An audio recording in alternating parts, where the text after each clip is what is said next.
And as a matter of fact, CNN had the chief white supremacist of America on their air the other day. And you know what he said? He said white supremacists hate Donald Trump because Donald Trump's not one of them. Also, I want to point out the ideology of the shooter in El Paso, Texas. We're not getting the full story there from the media. No surprise. Yes, he hated migrants. He was a segregationist, racial purist, total psycho.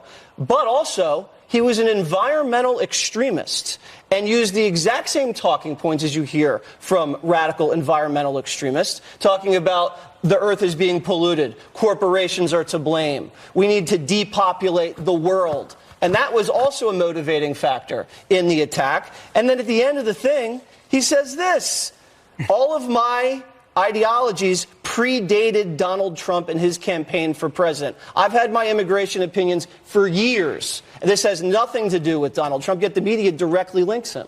I think we talked about it last week when we talked about the domestic terrorism linked to white nationalism has actually, if you take setting aside people who died in America on 9/11, it's on the increase. The FBI in almost every report and the Department of Homeland Security, I think since 2004, have said our biggest concern in America is this evil ideology that's coming. And so that is definitely true. before them.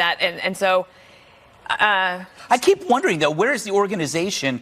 We're trying to do this thing. It's just as bad as terrorism, I agree. But there's no ISIS. There's no armies. And I think we have to be clear. I want to know who these people are then. Expose who they are. I want to see them. I agree. We need to root it out. We need to find the source. We need to understand that this is a growing threat to our homeland. This is Donald Trump administration 2018 report, a counterterrorism report put out by the Department of Homeland Security, that we have to pay attention to these homegrown threats. Look, I don't care about media personalities. I don't care about the media when it comes. This is impacting communities across the country. When you see babies die, a woman protecting her baby, and we're sitting here thinking about what someone else is saying, no.